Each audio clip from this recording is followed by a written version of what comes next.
Welcome back to the channel. Settle in, grab something to drink, and tell me in the comments where you're listening from.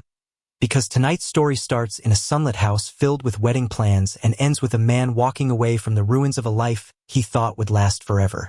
If you enjoy intense first-person stories about betrayal, pride, heartbreak, and rebuilding from nothing, make sure to like the video, subscribe, and stay with me until the very end. The place cards arrived on a bright Tuesday afternoon, and I remember that detail because sunlight was pouring through the tall windows of the house Avery and I had bought together, turning the dust in the air into floating gold. I had just finished wrestling with the last piece of a ridiculously over-engineered bookshelf for what we kept calling our future library, a project I had put off for months because there always seemed to be something more urgent when you were planning a wedding. The room smelled like fresh wood, coffee, and the quiet confidence of a life that felt settled. Avery was at the dining table, surrounded by binders, fabric swatches, vendor notes, and neat little stacks of place cards arranged like she was commanding a military operation disguised as a wedding. She held one up with a smile and said, "Look at this, Owen, Mr. and Mrs. Bennett. It sounds so official." I walked over, brushed the sawdust from my jeans, and kissed the top of her head. Her hair smelled like coconut and vanilla, the same shampoo she had used for years. "It is official," I told her. 12 days. We're almost there."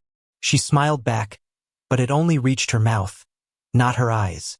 I had noticed that look more and more over the last few weeks, a kind of distance I kept explaining away as wedding stress. I was a structural engineer. I believed in reasons, in pressure points, in things being strained without necessarily being broken. So I told myself she was overwhelmed. Too many decisions, too many moving parts, too many people asking questions. She tapped one of the place cards against the table and said, too casually, "I was thinking maybe we should still separate the kids at one table. Your cousin's boys are chaos." I laughed and said whatever she thought was best, because that had become our rhythm. She handled the details. I handled the reassurance. We moved around each other in easy silence. Shared jokes, shared rooms, shared plans. We had built the house, the routines, the future, the version of us that felt permanent. For 3 years it had felt like the strongest thing I had ever made. That night it turned to dust. I was in bed reading on my tablet when she walked into the bedroom. She had barely spoken through dinner and blamed a headache, but she never changed into pajamas. Instead, she sat down on the edge of the mattress with her back to me, and I felt the bed dip under her weight. Then she said my name in a tight, fragile voice. "Owen, we need to talk." I set the tablet aside. My stomach dropped with that strange, instinctive dread your body feels before your mind catches up. "Okay," I said. "What's wrong? Is it the venue again?" She shook her head. "No." Then she inhaled sharply, like breathing had suddenly become difficult. "It's everything." I pushed myself up against the headboard. "What do you mean, everything?" "Avery, look at me." When she finally turned, her face was wet with tears. My first instinct was to move toward her, to comfort her, to fix whatever it was. But something stopped me. There was a wall in the room, invisible but absolute. "I can't do this," she whispered, and the words landed with the force of a collision. "I'm so sorry, Owen. I can't marry you." The world did not explode. It did something worse. It went still. The hum of the house seemed to vanish. The clock on the nightstand might as well have stopped. All I could hear was my own pulse. "What are you talking about?" I asked, and my voice sounded unnervingly calm. "Is this just nerves? Because everybody says this is normal. Cold feet are normal." She shook her head harder. "It's not cold feet. It's my heart. It's not in this. It hasn't been in this." I repeated the words because they made no sense. "Not in this? We bought a house together. We combined insurance. We are getting married in less than 2 weeks. Your heart looked pretty involved all the way up to now." She cried harder and said, "I thought I was over it. I really did. But every time I look at these cards, every time I taste cake samples, every time I think about the first dance, I don't picture you. I picture him." The air left my lungs. There was only one him that could carry that kind of weight. Roman, her ex from before me, the reckless one with the motorcycle, the one who had broken her heart and whose memory I had spent years quietly competing with without ever saying it out loud. I said his name into the dark room like it was poison. She nodded. He reached out a few months ago. It was supposed to be harmless. Just talking. But then it all came back. The intensity. The passion.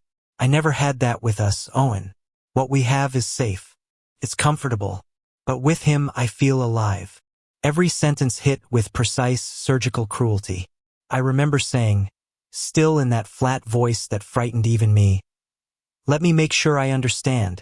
For months, while we were planning a wedding, sending invitations, buying a house, building a life, you've been emotionally involved with your ex. She immediately reached for the coward's defense. It wasn't like that. It just happened. I never meant to hurt you. I'm confused. Then she looked me in the eyes and said the real thing, the only thing that mattered. I can't marry you while I'm in love with someone else. That wouldn't be fair to you. The hypocrisy of that almost made me laugh. Fairness had left the room long before she said that. I looked around at our bedroom, at the framed photo from a coastal trip sitting on the dresser, at the open closet where her clothes hung beside mine, at the wedding folders visible through the half-open door.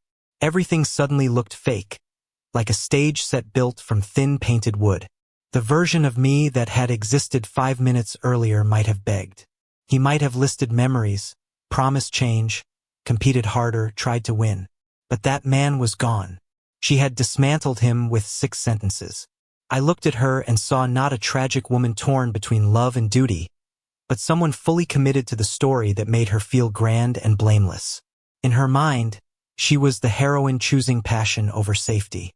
I was done playing a supporting role in a fantasy that required me to be small. I swung my legs off the bed and stood up. I felt unbelievably calm, the way people probably feel after a diagnosis when the worst has already been confirmed and now there is only procedure. "Okay," I said. She blinked at me through tears. "Okay, what?" "It means I understand," I said, walking toward the bedroom door. "You're in love with Roman. You can't marry me." Message received. She stared at me in confusion, almost offended. "That's it? You're not even angry? Say something. Yell at me." I stopped in the doorway and looked back at her. She had expected a scene, something dramatic enough to match the importance of her confession. I gave her none of it. "What would you like me to say, Avery? You've been clear. You think what we built is merely comfortable. You think he makes you feel alive. I'm not going to beg you to value a life you've already decided to throw away." Then I turned and walked down the hall to the guest room. Behind me I heard a broken sound, half sob, half protest, but I didn't stop. The demolition had started. I didn't sleep that night. I sat in the guest room armchair watching the digital clock roll from 11:59 to midnight, which meant my wedding day was now 11 days away. That thought no longer held any romance. It had become a scheduling issue. The numbness gave way to something sharper, cleaner. There was no time for grief yet. Grief belonged to a future version of me. The current one had a project to manage, the careful dismantling of a life. At 7:03 the next morning I heard the shower in the main bedroom. I waited until it stopped, then walked into the kitchen. Avery was standing there with swollen eyes, clutching a mug of tea like someone awaiting a verdict. Her face was full of silent questions. Had I changed my mind? Was I ready to fight? I walked past her, poured coffee and said, "I have calls to make." My tone was so neutral it sounded like I was talking about renewing car insurance. I took my mug into my office and shut the door. The first call was to my mother. She answered cheerfully, already talking about the rehearsal dinner before I cut in and said, "Mom, the wedding is off." Silence. Then confusion. Then fear. "What do you mean off? Did something happen to the venue?" I took a breath and told her the truth. Avery is in love with someone else. Her ex. She can't go through with it. Another silence. Heavier this time. The sound of a parent recalibrating reality for the sake of her child. "Oh, sweetheart," she said softly. "I'm so sorry. Do you want us to come over?" "No," I said. "Please don't. I have a lot to handle. I need you to tell Dad, and I need space to do this my way." She tried again to help. I didn't let her. "It's over," I said, and hung up before sympathy could crack something open in me. Then I pulled up the master wedding spreadsheet, the one I had built myself because I liked order and because I had honestly believed we were organizing a beginning, not an ending. I started making calls. To the venue coordinator. "I need to cancel the reservation for the 18th. No, there won't be a reschedule. The wedding is canceled because the bride is in love with her ex. Please send me the final invoice for any cancellation fees." To the caterer. "The event is off. Irreconcilable issues of the heart. Email the charges." To the band. "Consider the booking canceled. The bride called it off." "Yes, I understand. Send the bill." I was ruthlessly honest.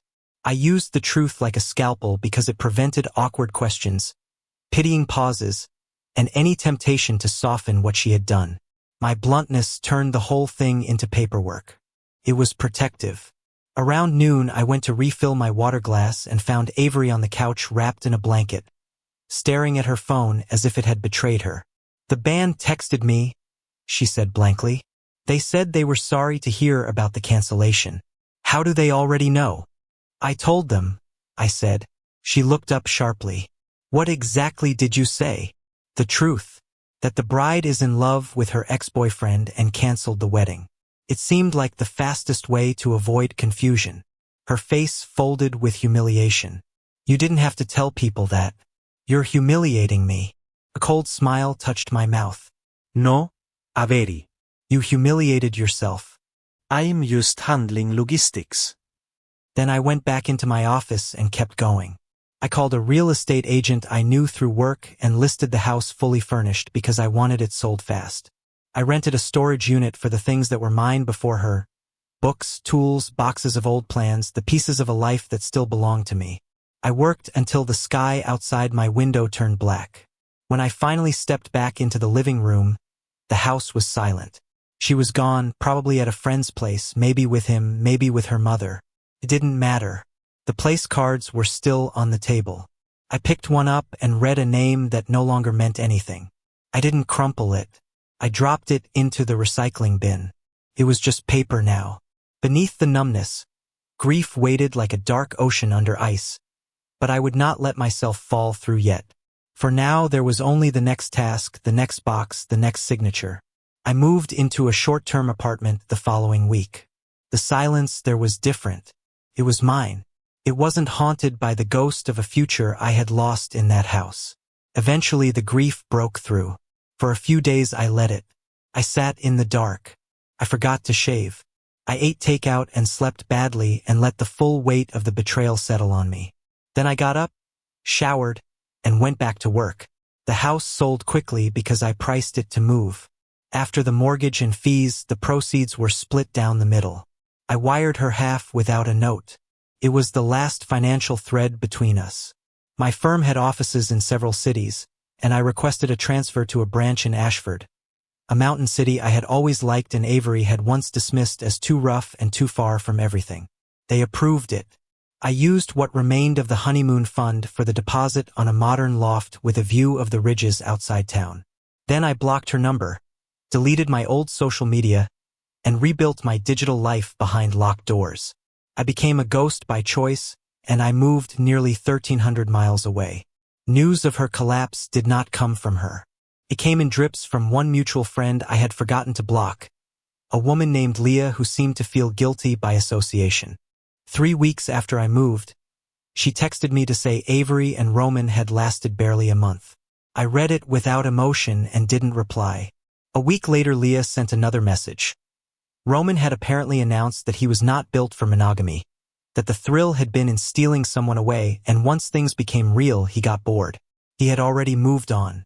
Some old, detached part of me appreciated the symmetry of it. The foundation she had chosen over me had not merely been unstable. It had never existed. A month later, Leah wrote again to say Avery had moved back in with her mother, that people were angry with her, that she had lost money on wedding expenses she couldn't recover. That was the one time I replied. I told Leah I appreciated the concern, but whatever happened in Avery's life was no longer my business and I did not want updates again. Then I blocked her too. The pipeline closed. Karma was neat, but it didn't feel like victory. It simply felt irrelevant. She had been discarded the same way she had discarded me. The intensity she had wanted so badly had burned straight through her life and left her standing in ash. Meanwhile, I stood on the balcony of my new loft in Ashford one evening, breathing cool mountain air as the hills turned purple under a violent orange sunset. The city lights blinked on below me one by one, each one a possibility that had not existed before. I didn't feel triumphant. I felt something deeper and quieter. Complete indifference. Her pain was not my reward. My reward was this peace, this new life built on ground that belonged entirely to me. The chaos was hers. The silence was mine, and I preferred the silence. I filled that silence with the sounds of a city I grew to love. The distant horn of freight trains, traffic from downtown, wind pushing through the mountain passes. I built new habits. I joined a climbing gym. I started casually seeing a woman in my building who was clever, easy to talk to, and had no connection to the wreckage behind me. Then, about 6 months after I left, the first message got through. Unknown number. 10:14 p.m. Hi, it's Avery.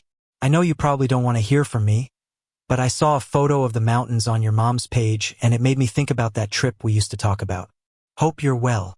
I stared at the message, almost impressed by the nerve of it, by the light nostalgic tone as if she were an old camp friend checking in. She was testing the bridge, seeing whether it still existed.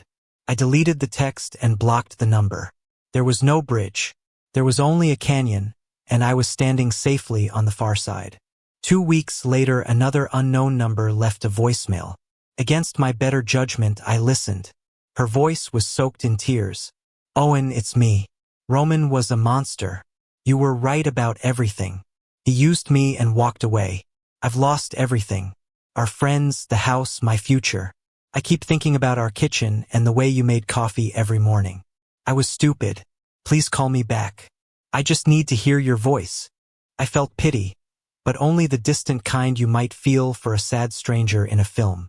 She was not apologizing for hurting me. She was grieving the collapse of the comfortable life I had provided. She missed the coffee, the safety, the certainty. She did not miss me. I deleted the voicemail. The next attempt came through an emissary. My phone rang and the screen showed the name of her mother, Diane, a woman whose voice had always sounded like a command. I nearly ignored it, but curiosity got the better of me. Owen, she said sharply. We need to talk about Avery. She's in terrible shape. That man destroyed her. She isn't eating.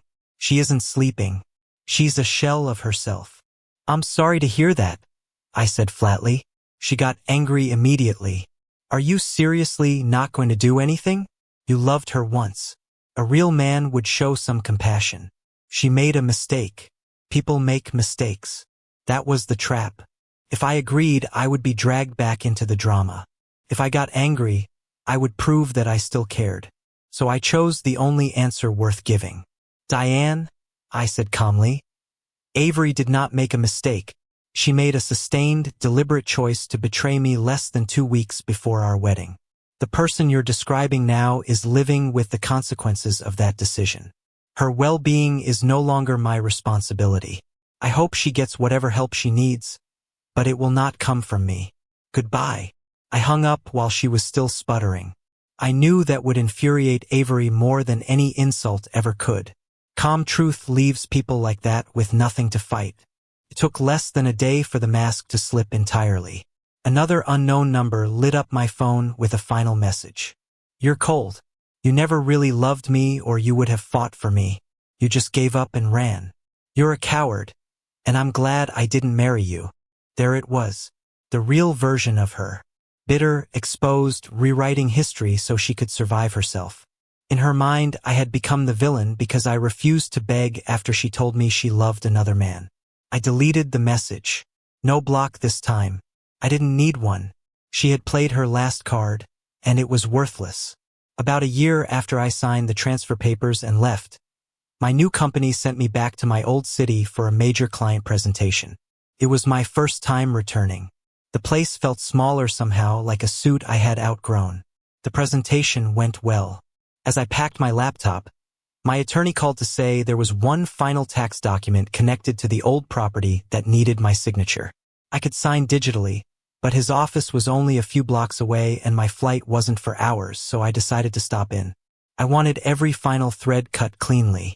When I left his office with the last document signed, I felt something close to ceremony. That chapter was over in every possible way. On impulse, I walked to a cafe Avery and I used to visit on Sundays, not out of longing but as a kind of final exorcism. I was standing at the counter waiting for black coffee when I felt someone behind me. Then came a smell I knew instantly, coconut and vanilla, only now mixed with stale smoke. Owen! I turned. It was Avery. She looked worn down, thinner, sharper around the mouth. Her clothes were trendy in the cheap, fragile way of things bought to imitate a life already lost. Her eyes had that frantic hungry look some people get when they have built themselves around regret. The woman I had once proposed to was gone. In her place stood someone harder, needier, and far less convincing. Avery, I said with the same tone I might have used for an old classmate. She gripped the strap of her bag like a life raft. My mom said you were in town for work. I was hoping I might run into you. I doubted that had been chance. Well, I said, here we are. She asked if we could talk for just a minute. I checked my watch. I had time. More importantly, I felt no fear, no rage, no weakness, only the tired sense that perhaps the story wanted one final scene before it could die. 5 minutes, I said. We took a small table in the corner. She wrapped both hands around her latte as if she were cold. You look good, she said, scanning my face, my tailored suit, the posture of a man no longer bent beneath disappointment. I looked like what I was. Successful, healthy, and at peace. Thanks, I said. What did you want to say? Then the dam broke. She launched into a speech so practiced it was almost theatrical. Her life was a disaster. She had lost her job. She was waiting tables. Roman had maxed out her credit cards before disappearing. She was living with her mother and it was humiliating. Some of our old friends still saw her sometimes and looked at her with pity. She had lost everything, she said. Her work, her social circle, her home. Then she looked at me with desperate, wet eyes and said the real thing. You were my real life, Owen. I was stupid. I was scared. Can we start over? I took a slow sip of my coffee and let the silence do part of the work. Then I said very evenly, no, we can't. Her face twitched. I continued before she could interrupt. What we had is not some precious thing waiting on a shelf for us to pick back up. It's a memory and not a good one. You didn't just break my heart 11 days before our wedding. You showed me that the woman I loved didn't actually exist the way I thought she did. The real you was capable of a level of selfishness and cruelty I never would have imagined. She opened her mouth to protest, but I raised my hand slightly, not harshly, just enough to stop her. And in a strange way, I'm grateful, because what you did forced me to build a life I genuinely love. A life that isn't balanced on someone else's impulses. I don't hate you, Avery. I don't wish anything for you at all. I simply don't carry you anymore. You're a closed file. A lesson learned. Tears flooded her eyes again, but this time they were hot with frustration, not sorrow. So that's it? You're just going to be this cold robot forever? I almost smiled. I feel plenty, I said. I feel sun on my face when I'm hiking. I feel pride when I finish work I care about. I feel excitement when I think about my future. I just made a decision to stop feeling anything for you, and it improved my life more than I can explain. Then I stood, lifted my bag onto my shoulder, and placed money on the table for the coffee. I have a flight to catch, I said. I hope you find whatever it is you're looking for, but it won't be with me. Goodbye. I turned and walked out of the cafe, leaving her there small and defeated, and I did not look back. The air in Ashford was waiting for me. The mountains were waiting for me. She was already a ghost, and I had stopped believing in ghosts a long time ago. If this story hit you hard, leave a like, subscribe to the channel, and tell me in the comments what you would have done in my place. Because some endings don't come with closure, only clarity. And sometimes clarity is more than enough.